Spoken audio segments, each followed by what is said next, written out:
The Build Back Better World, or the B3W initiative, is a massive plan taken by the leading nations of the G7 countries to help the low and the middle income countries, or as it is said so.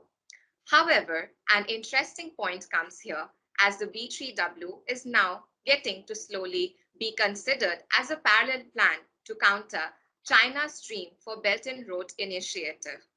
So what is the B3W? Is it for real a package plan or a plan in disguise to counter China's BRI? Why is the B3W being compared to the BRI? This video will bring answers to you.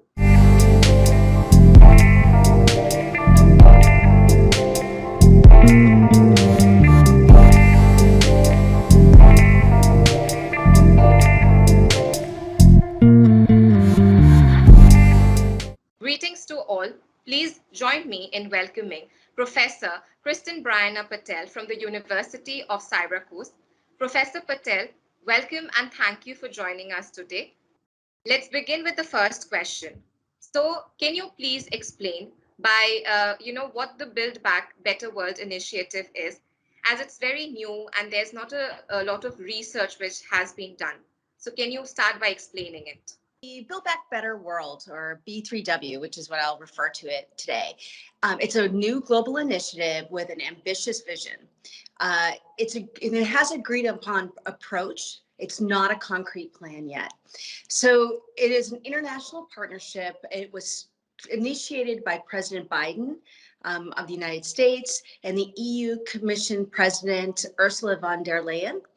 It's between the G7 countries, and there have been invitations that have been sent out to other democracies such as India, Australia, South Korea, and South Africa. So while it's being initiated by the US and the EU Commission, the goal is to be a wider, broader effort by democracies and countries around the world. The goal is to mobilize private capital to help pay for projects related to climate, health, digital technology, and gender equality and equity in low and middle income countries.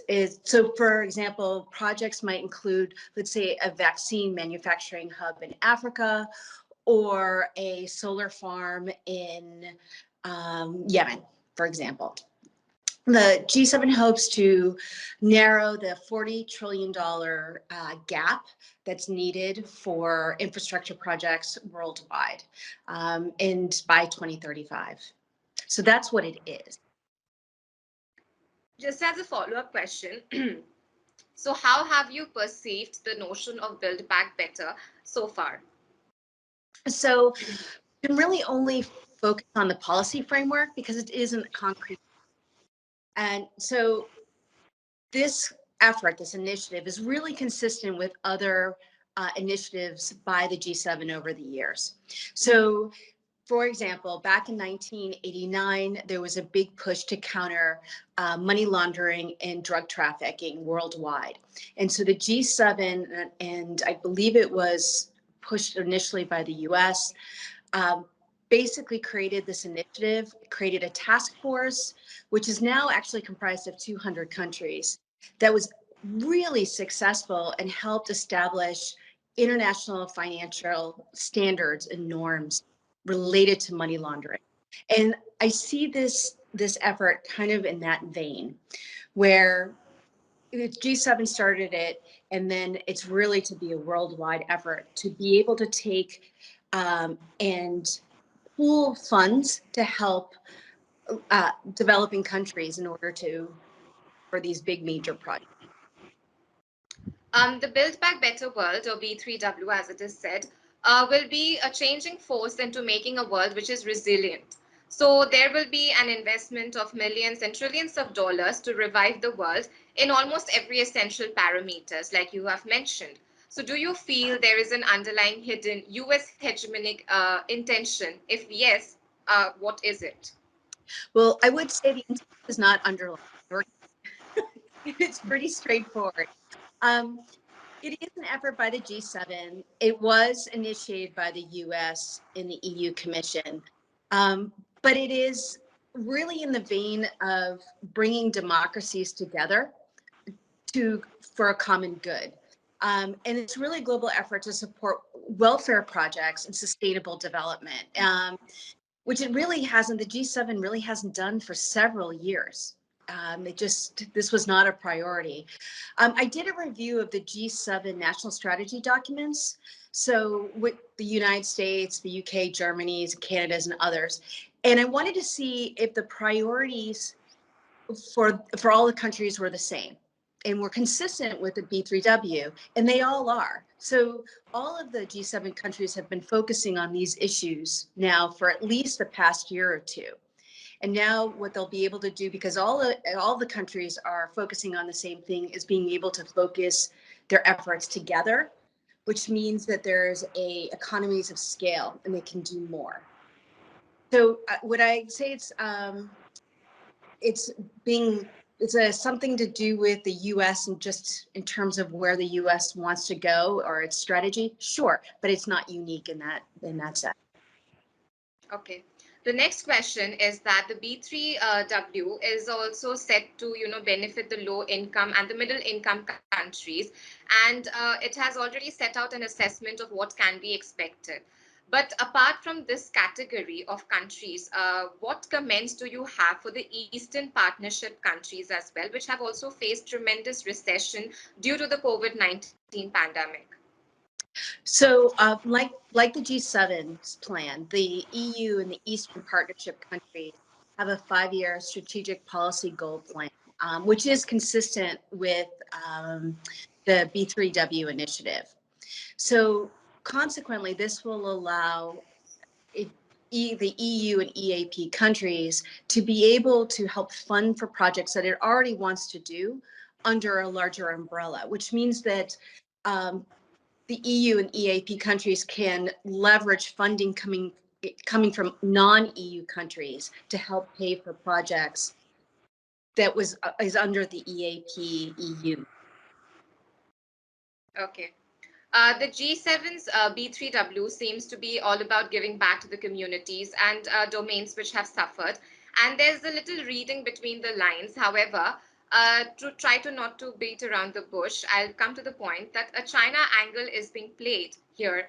And what do you think and why do you feel that the narrative of China has suddenly emerged? And do you really feel that this notion can be supported, that this is a plan to actually counter China's BRI? Yeah, there's been a lot of articles written about this, both that is like the BRI or to counter BRI and then not to counter BRI. So where I fall down is I've looked at the two initiatives. There is some overlap. So there's overlap with respect to digital technologies and health systems.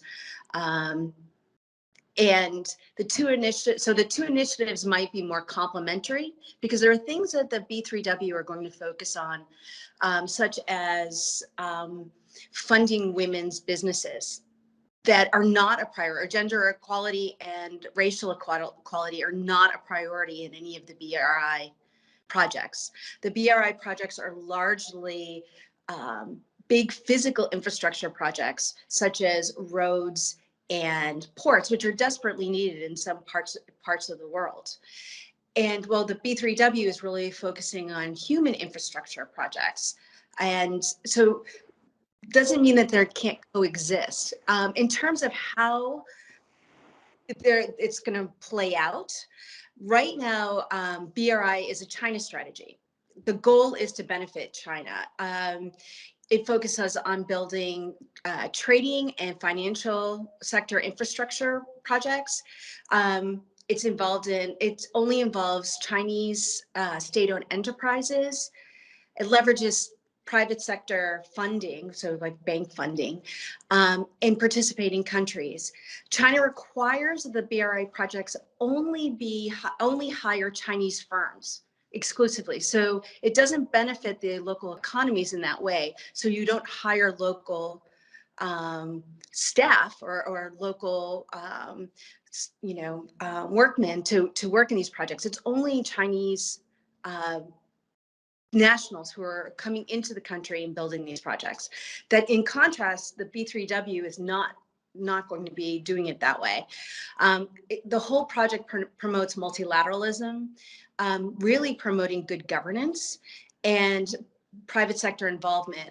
This is really consistent with the way that project financing mechanisms have existed for years and for public-private partnerships. So it really is expanding on something that already exists.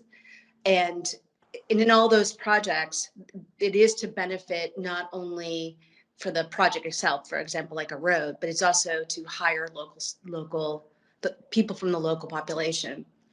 Um, one of the big differences is that, unlike China, the U.S. has stated publicly that they are not going to require non-disclosure agreements, so the projects will be very transparent, which has been a criticism of the BRI projects, and that the collateral agreements that will not result in later seizures of ports or airports, which has been a problem with the BRI, where the Chinese government has seized infrastructure in other countries under which was agreed upon under the contracts that were signed. My last question to you would be that India has a cordial relation with almost all G7 nations, especially the US, and we have seen how it has developed in the last couple of years. It has also vehemently opposed and surrendered to China's BRI. So, do you feel that India can strategize the B3W to counter Chinese aggression from a very regional and a geopolitical angle? Absolutely. India is already able. There was in the meeting in Glasgow, the Prime Minister Modi attended the event and basically discussed his priorities and said this is what India wants.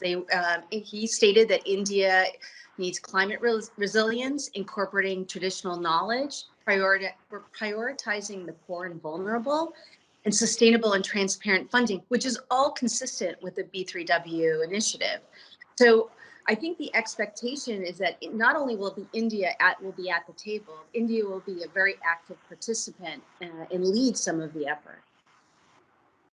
Thank you so much for joining us today and providing with a very insightful conversation on something which is still being processed and is being researched about. I'm sure it will be very helpful for people and IR enthusiasts like us who engage into these kind of research and policies. So to our viewers, don't forget to follow the Kutniti for more updates on international